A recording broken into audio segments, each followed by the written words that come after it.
did we see Jim Harbaugh's last game as Michigan head coach? You know, Last night. we've had this conversation on this podcast, and we're actually very efficient for doing grades. So I'll elaborate this way. On this and other pods, I have called for HR to drug test people who thought Jim Harbaugh was going to the pros.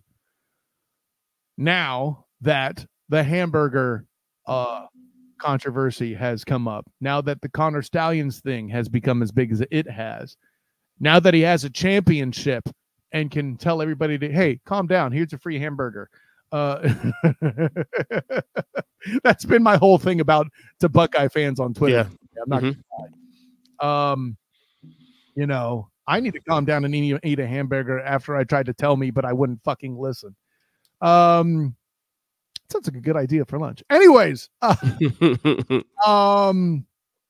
man, with all that's brewing, I've been kind of, I haven't had the opportunity to outright say it on a show, which I know doesn't count for a prediction, but if I was having my version of a Discussions with a Nobody podcast like Jim Neese does of the Huddle Up podcast, bing, there's a fucking drop for you. How about that? I like that.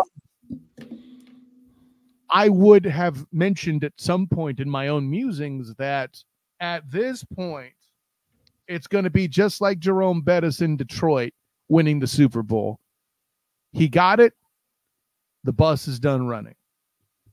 I think Harbaugh's retirement, regardless of I think it's 10-year, $145 million contract Michigan has on the table, in the face of a scandal, by the way, and the face of a scandal, by the way. There's too many good NFL, air quotes, good NFL situations out there that are about to look for a coach for Harbaugh to say no. If he's serious about coming back and filling that Super Bowl void in his life, so then he could finally look his brother in the eye at Thanksgiving, assuming John doesn't win a second one, by the way, this year, because it's exactly currently trending that fucking way.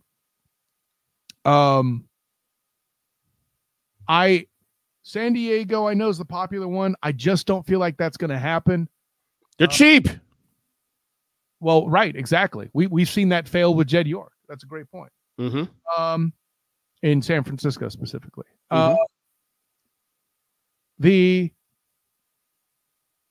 Raiders is one everyone's talking about. No, I think that's just too much of a cluster. The Davises and Harbaugh does not sound like a fit. I know they can afford it too. They're paying Gruden still and paying McDaniels. Yeah, those contracts were stupid. That's a great point. All the more reason why your boy Pierce might get his first coaching job. Yeah, and rightly so. And rightly so. Well, you say rightly. There's a part of me that wonders if it makes sense for him to get a job before Bieniemy does, but I think that's more of a Bieniemy problem than it is a. Anyways, more of an internal hire. Yeah, timing's a funny thing. And then lastly, as much as I thought Chicago would never happen before, it's hard for me to see any coach with any clout pass up the opportunity in the event of a reboot. So, but with those three on the table, those are pretty appealing jobs on the field. Now, we mentioned the little factors that could be problematic, the money tie-ins with the Gruden contract, the Spanos family being just absolute notorious in their handling of things in the former San Diego, right? But if I was to guess right now, like, it feels the most likely that the Bears would be a fit. I don't think he's going to Atlanta. I think the optics. I just think it's perfect timing. You know, where the Bears are at now as a franchise, what they potentially could do with the field situation, with the draft pick in the North. That's a great point. This spells itself. There's history there. Harbaugh's a former quarterback for the Bears. I mean, it's just history there at this point. It makes sense. And a point that I don't think is being made enough of, EJ Christian, is we hear all the time copycat league.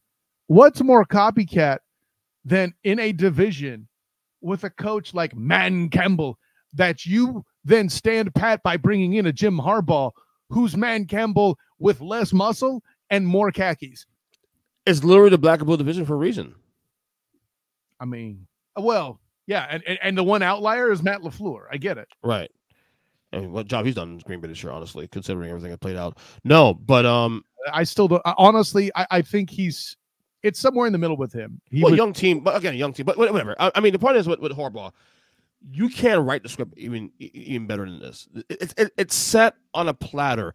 My question is, does Bears ownership, who is also cheap, historically cheap, pony up, say, you know what, put it in his hands, give him power, give him Cutler, anything is possible, right? No, I make that joke. You say I would say this. There's only one thing that's more perfect, and here's where we're coming right to the why this is even a conversation to make it full circle. The only thing more perfect is Jim Harbaugh being in Michigan, winning a championship. Oh wait, he done it. So right.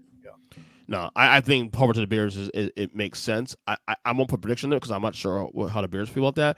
They haven't fired Eberflus yet. I'm wondering if they're waiting to see if Harbaugh decides to get out of there, and then they'll pull a trigger on Eberflus and go after Harbaugh. This makes sense, dude. Now, that being said, though we don't think it'll happen, you and I, at this point, if the Pats part ways with Belichick, I'm 100% in that they get Harbaugh. Will they give Harbaugh power, though, in the same way they give Belichick? I don't see why they wouldn't. I'll put it that way. Because that's the kind of candidate that has the clout and respect. By the way, he has a pretty good record against Belichick, too. Not for nothing. But I think he's if somebody was going to be given power like that, it may not be quite as much power as Bill. That was asinine. But my short answer is yeah. I feel like they would do that because they need the personnel help that bad. I'll say as much. If you're the Bears, you don't go after Harbaugh, you're morons. You don't deserve any success ahead of you. This is a storied franchise that hasn't done shit. You went to one Super Bowl in 2006 with Dress Grossman, and that's all you have to show for it since '85. Yeah, I'm hearing the other names out there that are coaching candidates. Charger or candidates or teams.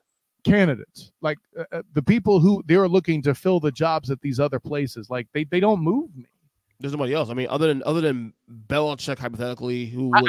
I'll say this: the offensive coordinator for the Texans getting play, I think, is the one that actually tilts my eyebrow. I'm not as moved by any of the Ravens coaching staff yet getting that job, getting a head coaching job. Though the argument could be made that the Falcons could be the exception if the Ravens offensive coordinator goes. I know there was talk of I think it was the Chargers DC was getting considered for a head coaching job. I'm like, fucking why? You know what I'm saying? So I think, and forgive me for not remembering his name because he deserves me remembering his name and I don't, but the Texans OC needs to get a butt ton of credit for sure. Right. No, Harbaugh to the Bears makes the most sense. Just make it happen. If you get any intel that Harbaugh's leaving, which I think which for the record, my prediction is that he coached his last game in Michigan last night, in my opinion. There's just too much optics around that program at this point now just to stick around. You won the title, so too, on top of that, perfect way to go out.